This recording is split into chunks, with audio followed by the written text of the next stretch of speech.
Este canal fue creado principalmente para personas invidentes, débiles visuales y todos los que quieren disfrutar de un libro y no tienen tiempo para leerlo, pero sí para escucharlo. Todos los derechos son del autor.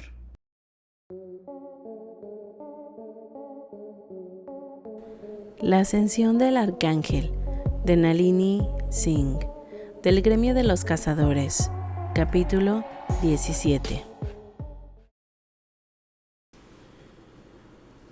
Todo el cuerpo de Ilium se puso rígido al primer contacto de la piel de Aodan, con la respiración entrecortada en su pecho. Mírame, Azul.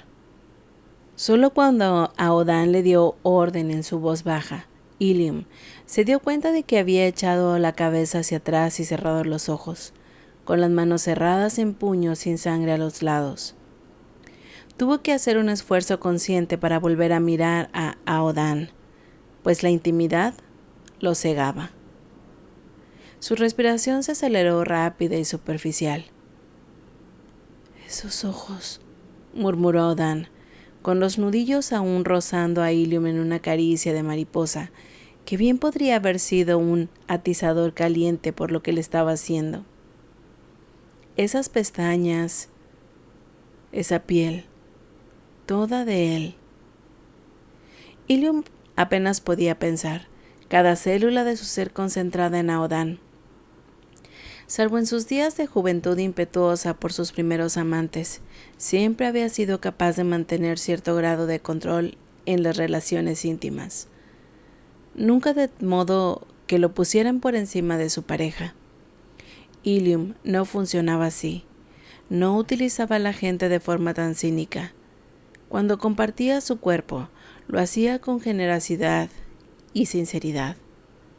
Simplemente nunca había perdido en esos amantes del pasado. Hoy estaba tan perdido que se sentía inmovilizado. Entonces Aodan rozó los músculos contraídos de su muslo con los dedos de la otra mano. Respira, cariño. Una sonrisa deslumbrante. O me darás el ego que acabará con todos los egos. Ilium murmuró una maldición de su infancia en una lengua que ya no hablaba ni siquiera lo que había crecido con ella, pero sus maldiciones creativas perduraban. Esta no tenía traducción directa al español. La risa de Aodan era completa, tan desenfrenada, que hacía que a Ilium le doliera todo su ser. Y sus manos eran las de un artista. Hoy Ilium era una arcilla. Ser moldeado con caricias, ser presionado lo justo para obtener la respuesta adecuada, que lo manipularan hasta que cada nervio y célula de su placer del cuerpo, que Ilium se concentrara únicamente en este punto de contacto. Adi, un gemido, una exigencia, sus dedos clavándose en el músculo tenso al hombro de Aodan sin su voluntad consciente. Aodan ni siquiera parecía darse cuenta. Su atención estaba puesta en moldear su arcilla viva con una precisión sin límites. Suéltate, ordenó en un gruñido bajo. Es mi turno de cuidar de ti. Las palabras, aquella maldita voz grave, el mundo de Ilium se fracturó en estrellas tan brillantes como Aodan. Sus tendones se tensaron lo suficiente como para romperse, todo mientras Aodan le acariciaba el muslo con la mano libre en un toque tan tierno que lo llevó mucho más allá de lo primitivo y sexual. Las rodillas de Ilium amenazaban con doblarse, apenas consciente, tambaleándose, de lado sobre la cama, esquivando de algún modo la bandeja de comida. Luego se quedó acostado boca arriba, con el pecho agitado y las alas flácidas. Fue consciente de que Aodan se movía y entraba en el baño. Regresó instantes después, con un beso y un paño húmedo y caliente, que Ilium le arrebató, con la cara enrojecida. Después de asearse, Arrojó el paño en dirección al baño y tuvo la satisfacción de escucharlo caer contra las baldosas. Aodan soltó una risita mientras bajaba a su lado después de llevar la comida a la mesa. Mi azul. Rozó con los dedos los pómulos de Ilium. Nunca pensé que fueras mío. Yo tampoco, murmuró Ilium, porque a pesar de que sus mejillas encendidas, el solo hecho de estar acostado aquí con el ala de Aodan sobre su cuerpo, mientras el otro hombre le tocaba los hombros y el pecho como si lo descubriera por primera vez, sentía bien. Se sentía exactamente donde estaba destinado a estar. Aodan se preguntó qué decía de él que el desconcierto de Ilium restaurara algo fracturado en su interior. Había estado desequilibrado desde que se congeló aquella primera noche. Había tenido la sensación de que, por mucho que avanzara, siempre sería él quien estaría perdido. Cuando se acercó a Ilium, no había sido con ninguna intención consciente, solo quería tocarlo, amarlo de la forma física que sabía que era importante para su azul. Ilium nunca lo diría, nunca presionaría a Aodan, pero tanto Aodan se había familiarizado tanto con la soledad física que se había convertido en una forma de vida. Ilium siempre había sido una criatura del tacto. El niño que había abrazado a sus amigos y que se había acurrucado junto a su madre y luego junto a Rafael, mientras lo leían cuentos. ¿Qué estás pensando?, preguntó Ilium, en el oro envejecido de sus ojos, escrutando el rostro de Aodan. Casi puedo ver los enjambres girando. Aodan podría haberlo ocultado, disimular lo que sin duda era egoísmo, pero eso no era lo que él e Ilium eran el uno para el otro, así que se lo dijo. No con intención, dijo después. Mi única intención era tocarte, darte placer, poseerte.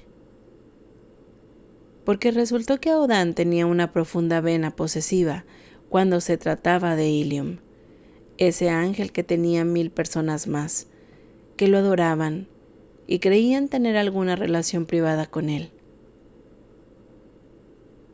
Siempre te has preocupado demasiado, dijo Ilium con una sonrisa perezosa. Está bien.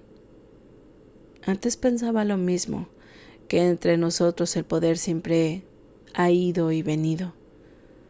A veces uno es más fuerte, a veces el otro. Al final, todo se iguala. Aodan se movió para apoyarse con el codo, con el ala aún más recostada contra Ilium, que empezó a juguetear con los dedos entre las plumas, mientras la luz de las velas brillaba en las puntas azules de sus pestañas. Y Aodan sabía que pintaría así a su amante, sin fuerzas y complacido, y con una sonrisa coqueteando con sus labios. Se quedó dormido mientras planeaban las pinceladas con la cabeza apoyada en el cuello y el brazo sobre su pecho, los dos todavía cruzados en la cama, que era lo bastante grande como para proporcionarles un sueño confortable, incluso con esa posición. No sintió el beso que Ilium le dio en el cuello, ni escuchó las palabras llenas de emoción que el otro susurró a la luz de las velas. Me alegro tanto de que hayas vuelto a mí.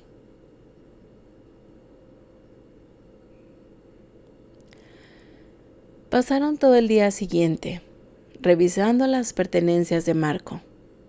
Ilium ya había conseguido acceder a los archivos de la computadora de Marco y leerlos, pero sin resultados útiles. Se había reservado el día de hoy para examinar los demás objetos, con la esperanza de obtener un resultado mejor. La tarea era tan sombría como Aodan había predicho mentalmente, pero hoy se sentía más centrado que en todo el tiempo transcurrido desde el comienzo de esta investigación. El comienzo de su decisión de enfrentarse conscientemente a los fantasmas de su pasado. Se había despertado abrigado y descansado, con el ala echada sobre Ilium, mientras el otro hombre yacía acostado de frente. De algún modo, se habían movido 90 grados en la cama durante la noche, probablemente debido a Ilium. El otro hombre tenía el don de moverse mientras dormía, pero Aodan no se había despertado en ningún momento antes de la mañana. Al parecer se había limitado a acompañarlo, como había hecho cuando eran niños, y se habían dormido juntos. Volando juntos incluso dormidos, solía decir Egma, cuando los despertaba unas mañanas después de que Aodan se hubiera quedado a dormir. Mis dos guisantes en una vaina. Esta mañana se había despertado con la cara acurrucada en el cuello de Ilium, la mano en la caja torácica de su amante y el aliento impregnado del aroma de Ilium, un aroma que le resultaba familiar de un modo inexplicable. Sabía que podría pasar incontables vidas inmortales despertándose con la cara acurrucada contra Ilium. El otro hombre había superado su timidez por la mañana. Había sonreído y besado a Aodan. Lo había llamado mi adorable bichito mimoso.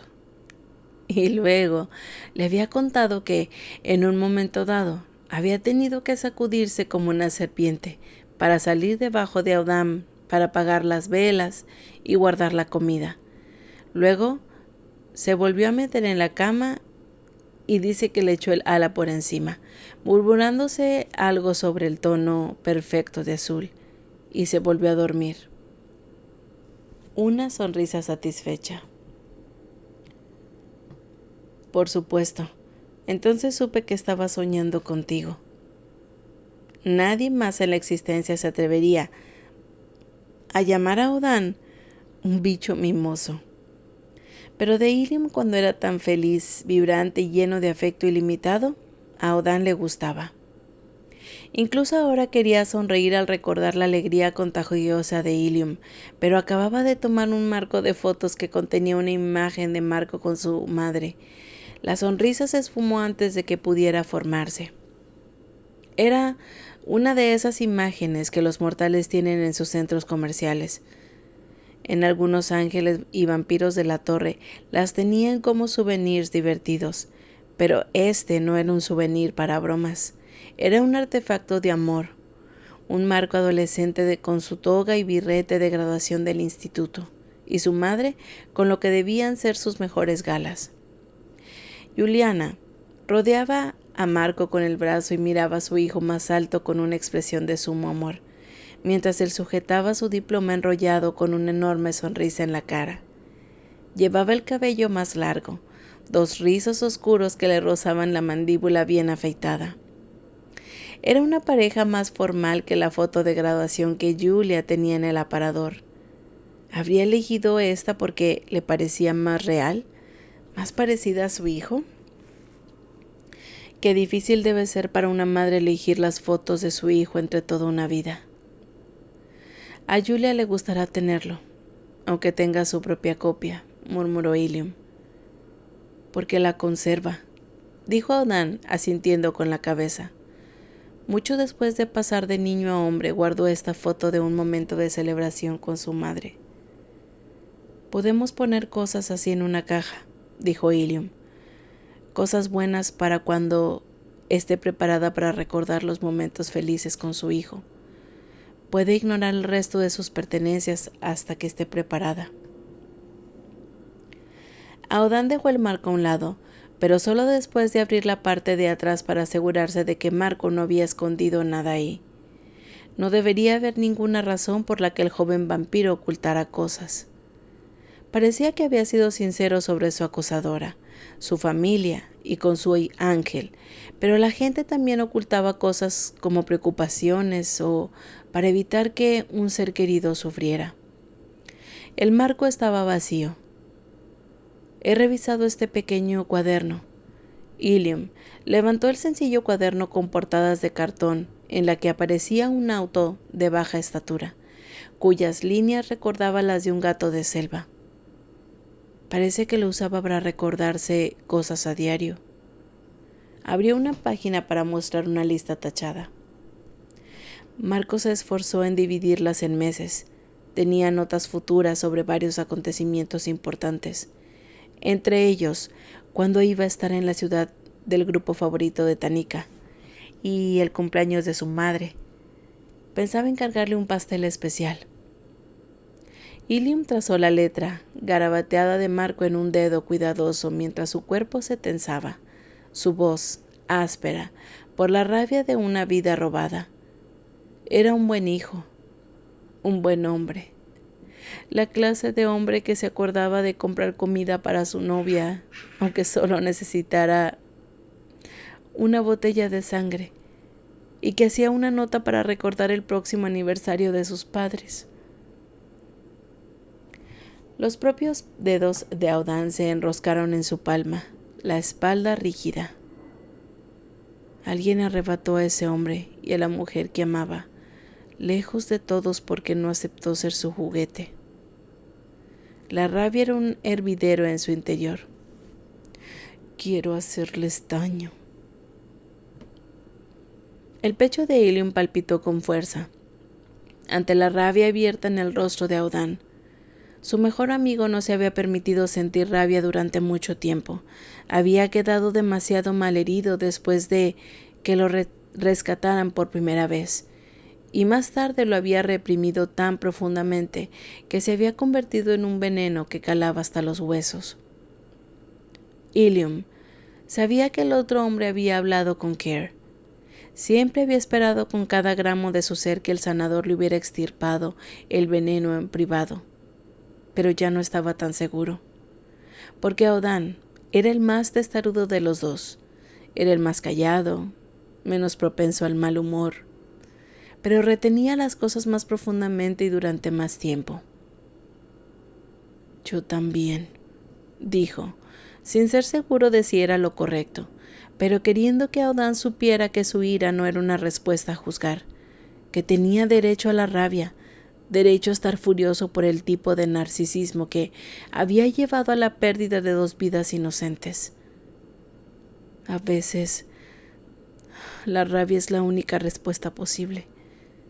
La rabia nos alimenta. Los ojos de Audán brillaron con el calor de aquella rabia mientras tomaban un par de guantes de cuero de entre las pertenencias de Marco.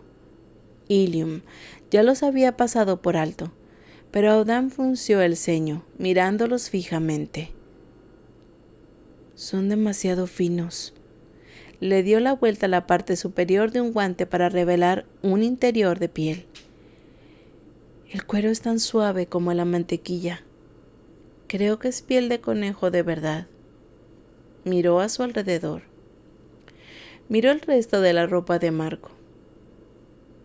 Ahora que Audán lo había señalado, Ilium se dio cuenta enseguida de lo que quería decir. Aunque Marco había tenido un guardarropa impecable, todos los artículos correspondían con el tipo de ingresos que había tenido como joven mortal, con solo unos pocos años de vida laboral. El mismo tipo de ingresos que probablemente habría tenido que un vampiro joven con un buen ángel, por encima de los requisitos básicos, pero no mucho. Habría aumentado a medida que ascendía en antigüedad, pero en el punto en el que había muerto, no habría tenido dinero para gastar en guantes de lujo. ¿Un regalo de Tanika?, sugirió Ilium, y luego negó con la cabeza. No, recuerdo lo que dijo su madre, eran amantes de los animales, no comían carne de ninguna forma. Los dos se habían preguntado en privado cómo había hecho las paces con la necesidad de sangre de Marco, pero no era una pregunta que pudiera hacer a quienes lo habían amado. Estoy de acuerdo. Nunca habría regalado un objeto que utilizara tanta piel curtida. Audán se quedó mirando los guantes. Marco no me parece el tipo de hombre que se quedaría con un regalo de otra mujer, pero quizás se sintió tentado por el lujo del artículo. Recogiendo los guantes, Ilium los examinó con cuidado.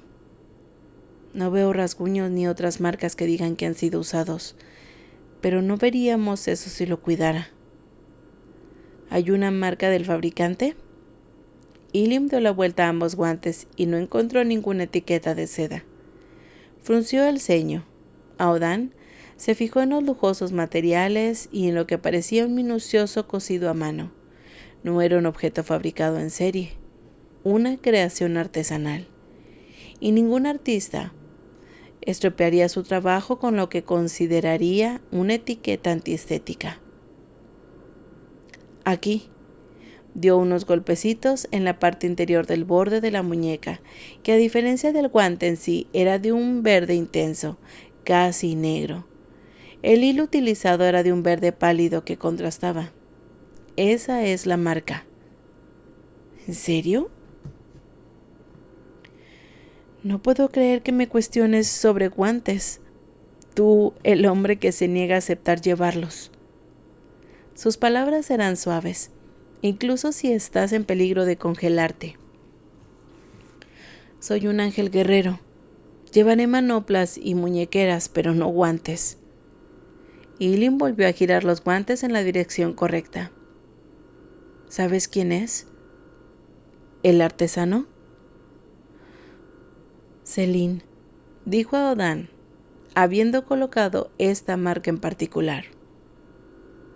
Un ángel de unos 6.000 años. Si mal no recuerdo, lo único que supe es que vive en Burdeos. Ilium ya había sacado su teléfono. 2 boutiques de la ciudad tenían sus guantes. En un punto de partida, si no encontramos nada, expandiremos la búsqueda. Aodan estuvo de acuerdo. A menos que haya cambios en el método desde la última vez que lo escuché, Celine hace cada par con sus propias manos. No tiene ayudantes en el trabajo en sí, así que, aunque tengamos que rastrear cada parte de guantes fabricados justo antes y durante el tiempo transcurrido desde que la cazadora empezó a importunar a Marco, no será un número elevado. Lo pensó mejor. Dada la obsesión de la acosadora, no creo que sean de segunda mano. Se habrían comprado específicamente para Marco. ¿Visitamos las boutiques en persona? Sí. Ningún empleado desea enojar a un cliente rico, pero no se atreverían a mentir a la cara a 2 de los altos cargos de Rafael. Aodan escudriñó los 2 objetos dispuestos por la habitación. Deberíamos revisar el resto de esto primero. Es posible que no necesitemos recurrir a los guantes. Asintió con la cabeza. Ilium continuó desde donde se había detenido y encontró una pequeña caja llena de anillos de hombres llenos de piedras preciosas, expuestos unos a la luz. El verde brillaba con una luminiscencia penetrante. Apuesto que son auténticos. Recogió otro anillo con una piedra que podría haber sido amarilla o naranja, según la luz, pero que tenía más claridad y profundidad que cualquiera de los 2 colores por sí sola, y se lo mostró a Aodan. Este es un diamante del ocaso. Apostaría mis alas por él. Se llaman así porque nadie se podía poner de acuerdo sobre si llamarlos naranjas o amarillos. Y por cómo cambian la tonalidad según la luz, no tienen precio después de aquella rabieta angelical que hace un millonario que destruyó la zona donde se encontraban con más frecuencia. ¿Te has aficionado a algo nuevo y se te olvida decírmelo? Aodan enarcó una ceja. Ninguno de los 2 había sido nunca de los que se enjollaban o se interesaban mucho por esas modas. El despliegue en las mejillas de Ilium hizo que se le cortara la respiración y se le hinchara el pecho, porque aquel hombre de sonrisa perversa y corazón juguetón, aquel hombre fuerte, leal y bondadoso en formas que la mayoría del mundo jamás entendería. Era suyo. Un aficionado al arte del regalo con piedras como esta mi madre hace 3 siglos, cuando ella decidió crear un retrato de su familia por voluntad propia. El color es inconfundible. No hay otra piedra preciosa igual en el mundo. Los retratos familiares de Esma eran aún más raros que en estas piedras. Tal vez había hecho encargos cuando era joven, pero esa época quedó tan lejos del tiempo que nadie la recordaba. Hoy, el colibrí creaba solo lo que deseaba. Engarzado en diamantes en un tono de piedra, y lo utiliza como pisapapeles hasta el día de hoy. Los hombros de Ilium temblaron. Mi madre hace sus propias reglas. Los ojos de Odán se abrieron de golpe. He visto ese pisapapeles. Emma me dijo que le gustaba cómo brillaban las piedras de la luz. Nunca pensé que pudiera ser un diamante. Apretando los ojos contuvo su propia risa, contento por este pequeño momento de luz en la oscuridad. ¿Cuánto vale un diamante en el ocaso? Lo único que sé con certeza que habría estado muy por encima del presupuesto de Marco, dijo Ilium. Creo que también está fuera de nuestro presupuesto. Quien se lo dio a mi madre era milenios más mayor y rico que nosotros, e incluso el otro trató la piedra como un tesoro igual al valor de un retrato de la colibrí. A Ilium le vino a la mente el retrato que colgaba en su apartamento de 2 angelitos que volaban jubilosos, aunque torpes, sobre un campo de campanillas azules, con los rostros envueltos en sonrisas y las alas demasiado grandes para sus cuerpos. Era uno de sus favoritos de todos los tiempos. Él y Audán nunca habían tenido que preocuparse por los retratos. Tenían una colección de ellos a lo largo del tiempo, creados por el artista más dotado de la humanidad angelical. Un artista que los amaba a ambos. Había pintado a Odán adolescente trabajando en su caballete, con el ceño fruncido entre las cejas, y había pintado a un Ilium adolescente, practicando sus ejercicios con la espada. Y esos eran solo 2 ejemplos de sus retratos de solitario. También había esbozado y pintado innumerables imágenes de sus vidas entrelazadas. Salvo raras excepciones, todas esas piezas estaban con sus súbditos o en su colección privada. Las excepciones eran Rafael y Naasir en su mayoría. Ambos habían recibido innumerables bocetos a lo largo de los años de la infancia de Ilium y Audán, como parte de las cartas que la madre de Ilium le había escrito mientras estaban fuera del refugio. Mi favorito de los retratos de Esma, dijo Odán en ese momento, es ese en el que aparecemos en Planta Bella, en plena batalla, justo después de que te aceptaran en tu primera ala adulta. El corazón de Ilium se detuvo, apretado y doliendo en un torrente de emociones. Entonces, aún estaba perdida en su mente, pero encontró la forma de verme. El cuadro era a la vez un testimonio de amor y un recordatorio de dolor. A mí también me encanta, pero nunca podría colgarlo en mi casa. Audán cerró la mano sobre el cuello de Ilium. Lo sé. Por eso nunca lo colgué en tu presencia después de que ella me lo diera. Ilium parpadeó y se quedó mirando. ¿Cuándo te lo dio? Cuando yo también estaba perdido, dijo Audán con voz ronca. Cada vez que salías del refugio como parte de tus obligaciones, ella llenaba mi casa de retratos tuyos, líneas de seguridad para cuando empezara a caer en el abismo. Creo que eso es lo que ella consideraba que eran y tenía razón. ¿Cómo iba a rendirme las fauces cuando sabía que te lanzaría tras de mí, hermoso y restaurado y tonto? La última palabra fue tan tierna que dolió. Hasta aquí el capítulo 17 de La Ascensión del Arcángel. Gracias por escucharme.